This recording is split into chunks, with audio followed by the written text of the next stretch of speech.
بإذن الله النهاردة هنعمل مع بعض وصفة جميلة للميني سويس رول بدون كريمة، زي الجاتو لكن حجم القطعة أكبر، مشبعة وكمان متكلفة قوي. هنعملها مع بعض من أول الخبز والحشو وكمان التغليف وطبعا بالتسعير زي ما احنا متعودين مع بعض. يلا بينا نقول بسم الله ونبتدي على طول مع بعض.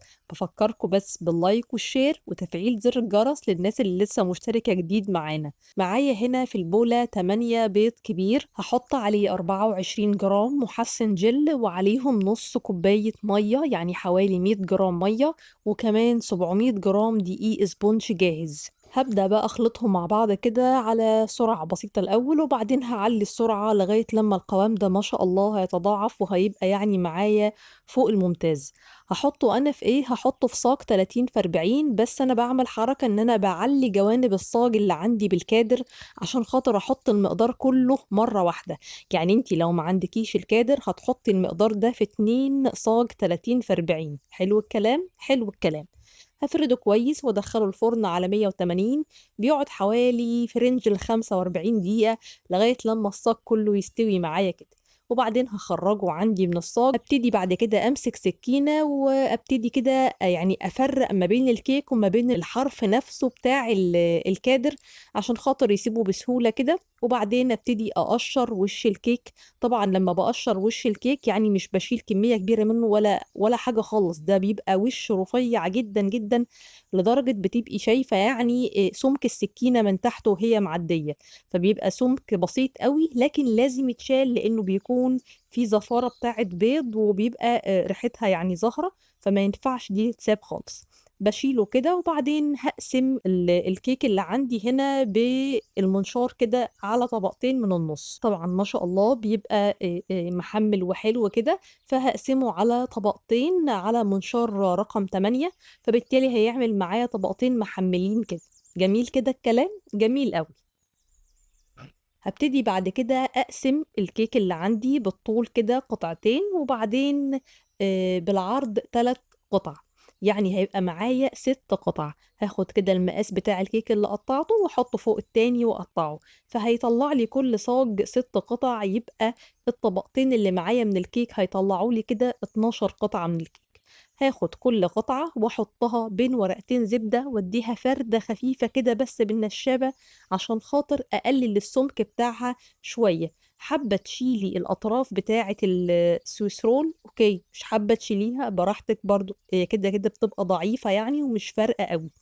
معايا هنا 50 جرام لوز على فستق، وكمان معايا 200 جرام من النوتيلا.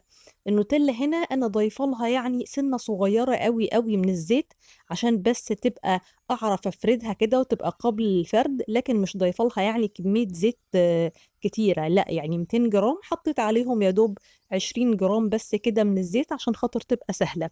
وكمان هحط شويه كده من اللوز، وبعدين هبدأ احطها على ورقه فويل واقفلها بورقة الفويل. يعني هقفل كده وبعدين انا بتني الفويل مش بتني الكيك، بتني الفويل وبالتالي الفويل بيضغط على الكيك فيتقفل معايا. وهعمله كده زي الشوكولاتة من الجنبين وارميها في الفريزر.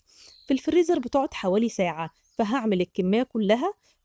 طبعا هنا بوريكي اكتر من طريقة لللف، يعني مثلا ممكن تلفي بورق زبدة، ممكن تلفي بورق فويل.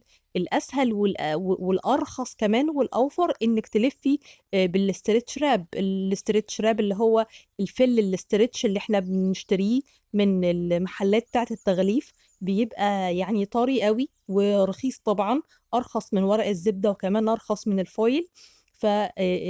وكمان بيبقى استرتش فبيمط الكيك مطة حلوة كده وبيحكمه كويس.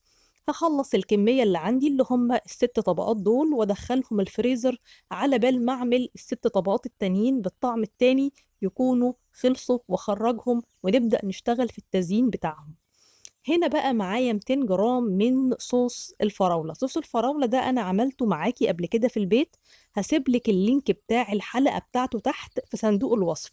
معايا 220 جرام من صوص الفراولة اللي أنا عاملاه في البيت، الطريقة كانت سهلة جدا. وبعدين هحطه برضو في نفس الاسترتش راب، وهحط عليه فلوتس وايت شوكليت من جوه، وهرول برضو كده بالشكل ده وما تقلقيش لو حصل تشرُّخ والّا حاجة في الكيك ده يعني طبيعي، ما تقلقيش، أنتِ بس كمّلي برمة ولمّا هيدخل الفريزر البرمة دي هتتماسك وهيبقى فوق الممتاز وهتشوفي ده بنَفْسِك في التغليف. معايا هنا بقى للتغليف 550 جرام من الشوكولاتة، حطيت عليهم 100 جرام من الزيت، يعني تقريبًا لكل 550 جرام من الشوكولاتة 100 جرام من الزيت.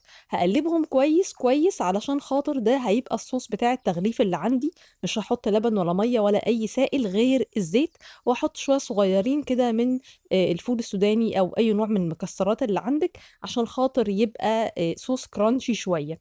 بالنسبة للكمية اللي هم ال550 جرام من الشوكولاتة طبعًا أنا مش هاستخدمهم كلّهم، أنا مش هاستخدم منهم غير 200 جرام بس. طَب أنا ليه عاملة 550 جرام؟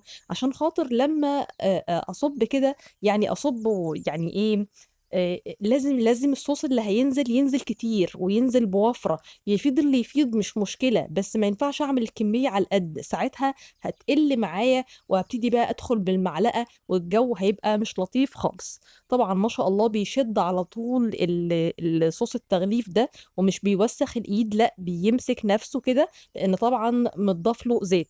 حطيت عليه شوية من الفستق وكمان هاحطه على القواعد بتاعة الجاتوه، كان شكله لطيف كده ولسه كمان هازيّنه كده بشوية من الدريب بتاع النوتيلا، هيدّي لون لطيف وشكل لطيف وطعم جميل، وكان طعمه لطيف للناس خاصةً يعني اللي ما لهاش تُقل على الكريمة، ده نوع من أنواع الجاتوه اللي مختلف ومميز في طعمه. كده أنا خلّصت التزيين بتاع ده، تعالوا بقى نشوف التزيين بتاع الفانيليا. هنا بقى حطيت نفس المقدار 550 جرام من الشوكولاتة البيضا، عليهم برضه 100 جرام من الزيت، وعليهم شوية من عين الجمل المجروش، وتقدري بقى تنزّلي قطعة الجاتوه نفسها كده تدخّلي عليها الصوص، يعني يا إما تنزّليها، يا إما تمسكيها على الشوكة وتصُبّي عليها الاتنين زي الفل وهتنفع معاكِ الحركة دي. بقية الصوص طبعًا بتشيليه في التلاجة، بينفعِك في وصفات تانية والدنيا بتبقى لطيفة خالص. برضه باحُط سِنّة كده صغيّرة من الصوص قبل ما ينشف على طول، وأحُط له كده قطعتين من اللوز، أزيّنه بشوية كراميل والدنيا تبقى لطيفة وحلوة جدًا. تعالوا بقى نشوف التسعير واستخدمنا إيه بمقاديرنا كُلّها تحت في صندوق الوصف، وكمان هاعرّفِك التكلفة بكام وسعر البيع بكام وكل التفاصيل، ما تقلقيش يا أحلى وأجمل فانيليا.